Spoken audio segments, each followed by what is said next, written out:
Carla Johnson was 40, 2 years old, and she had been working as a cleaner for almost a decade. She woke up every morning before sunrise, packed her lunch for the day, tied her hair into a neat bun, and took the early bus to the city. She was known for her kindness, her patience, and the quiet strength in her smile. Everyone in the building saw her every day, but hardly anyone really noticed her.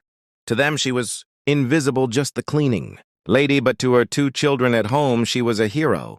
Carla had not always been a cleaner. She once dreamed of becoming a fashion designer. She used to spend nights sketching dresses on old paper, scraps, saving up small coins to buy fabric from the market. Her husband, Marcus, had always believed in her. He used to tell her that one day she would see her name on a fashion label. But life had its own cruel plans. When Marcus died in a car accident, everything changed. Carla's world collapsed. She had 2 little mouths to feed and no one else to rely on. So she put her dreams away, folded them neatly, like an old dress in a box, and stepped into the world of survival. Years passed, but she never let hardship steal her grace. She cleaned the office floors of millionaires who never looked her in the eye. She listened to their footsteps, the sound of their laughter, the echo of their success, but she never complained. Every night, when she returned home, she helped her children with their homework, cooked dinner, and whispered to herself that one day life would give her a chance again. That afternoon, when she found a golden envelope tucked in her locker, she froze for a moment.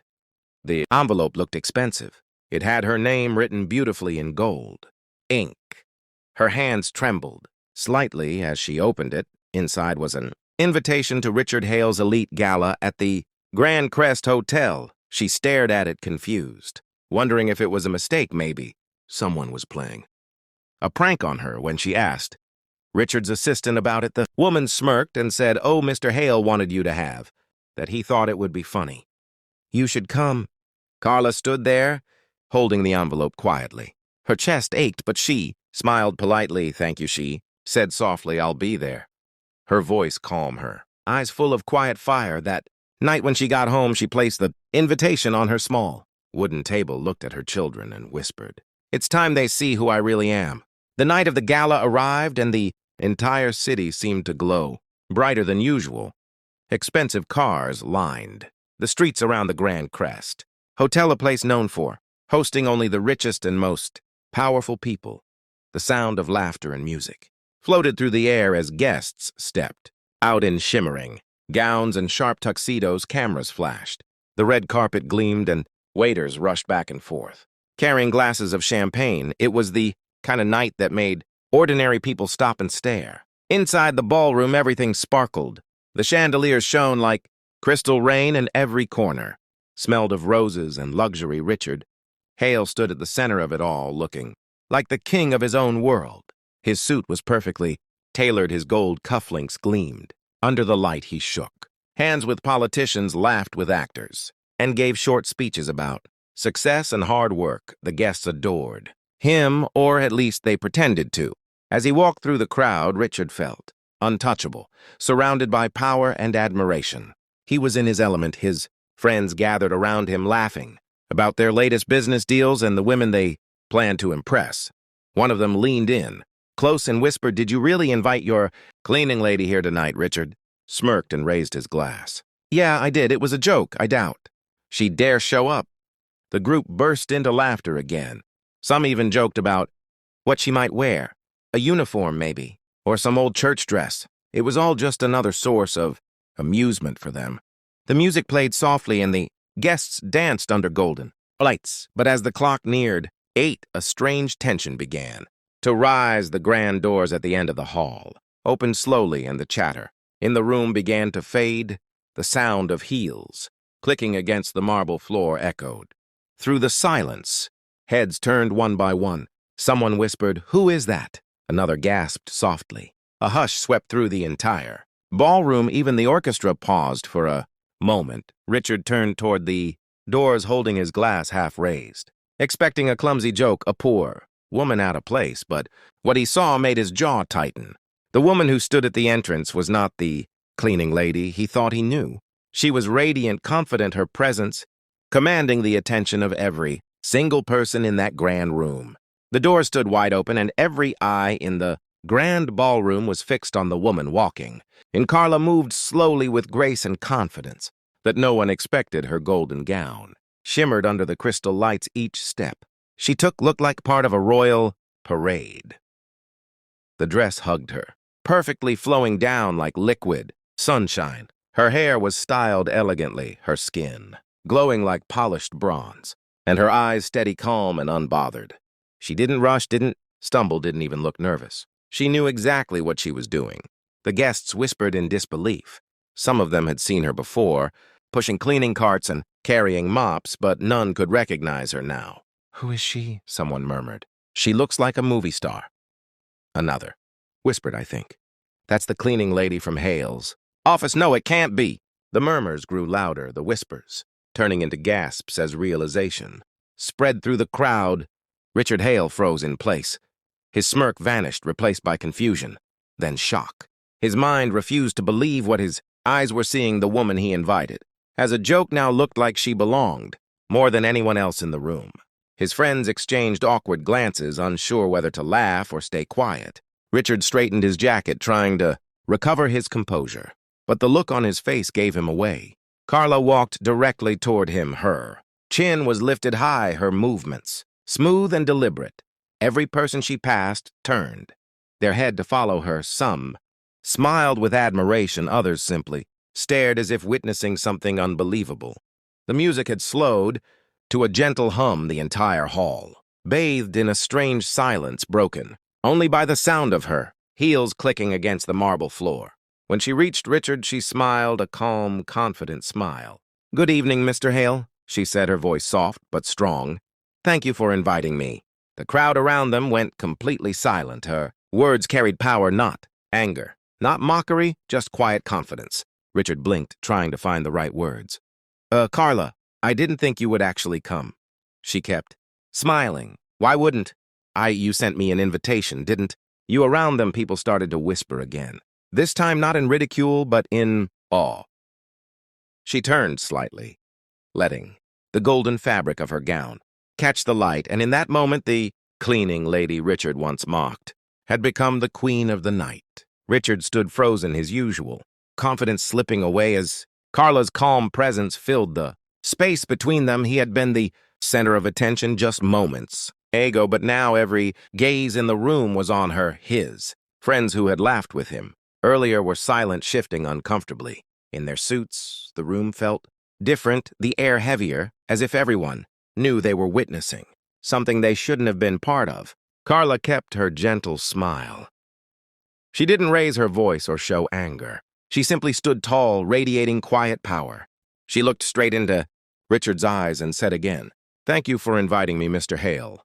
Her tone was polite, but her eyes spoke 1,000 words. She wasn't here to beg for approval. She was here to remind him of something he had forgotten. That respect was not measured by money or titles. Richard cleared his throat, his voice trembling slightly. Yes, of course, I hope you're enjoying yourself." He tried to laugh, but it sounded nervous, forced. Carla tilted her head slightly. "Oh, I am. It's a lovely event. The decorations are beautiful. The people are interesting too," she said softly, letting her words linger. The guests nearby exchanged looks, understanding the weight behind them. Her poise was undeniable. As the evening went on, something unexpected began to happen. Carla didn't hide in a corner. She mingled, gracefully moving through the room like she had always belonged there. She spoke with confidence about art, music, and culture. And when people listened, they realized she wasn't just a cleaning lady.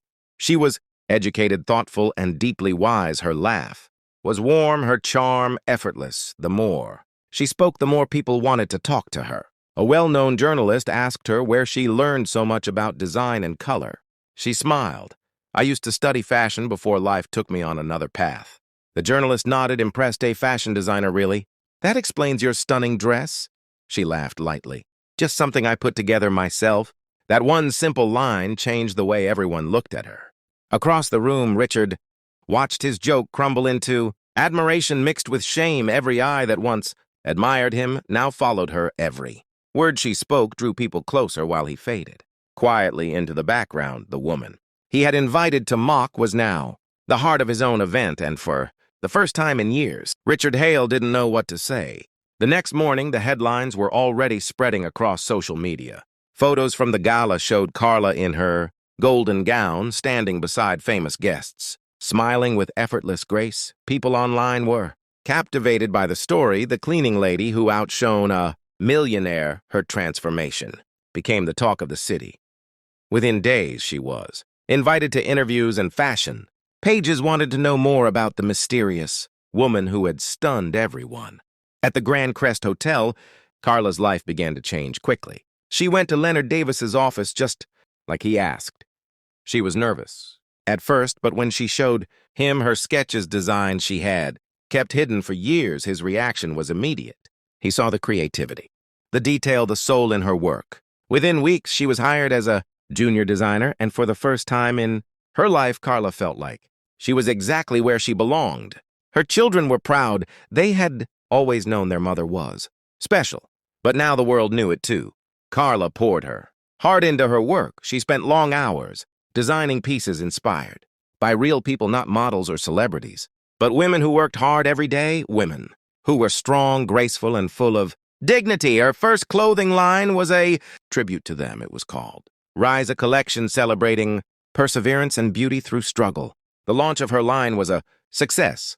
Her designs sold out, and her name began appearing in magazines and fashion shows. She had gone from scrubbing floors to signing autographs, from wearing uniforms to creating art. Every stitch she made carried a piece of her journey, a reminder of where she came from.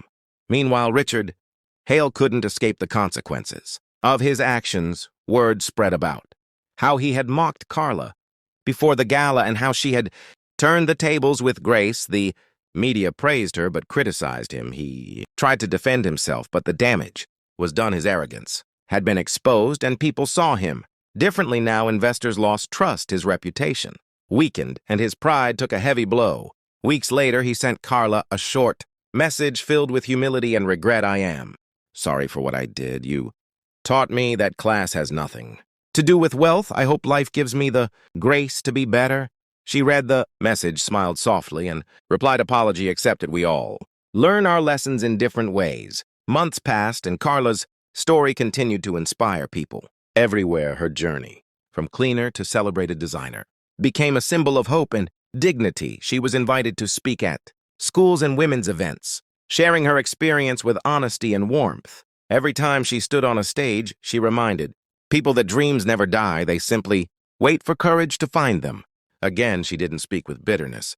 She spoke with gratitude, because she knew that every moment of hardship, every insult, and every long night of cleaning floors had built the strength that carried her into the life she now lived.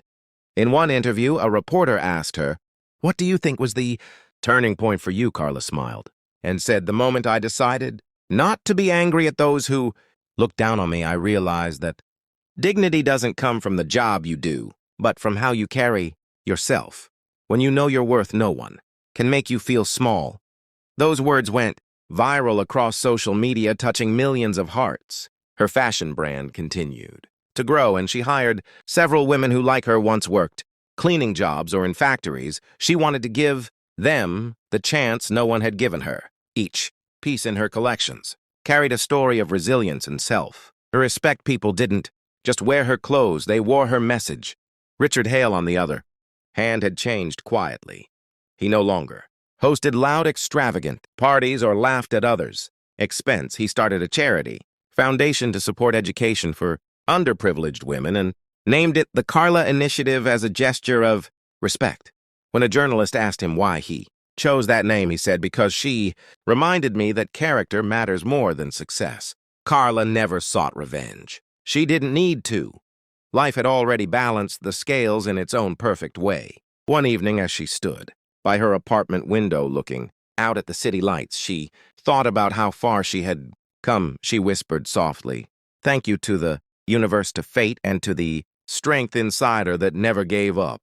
Her story became a timeless reminder that no matter where you start, you can always rise above judgment and cruelty, because true class isn't defined by money or power, but by grace, resilience, and the courage to keep shining even when no one believes you can.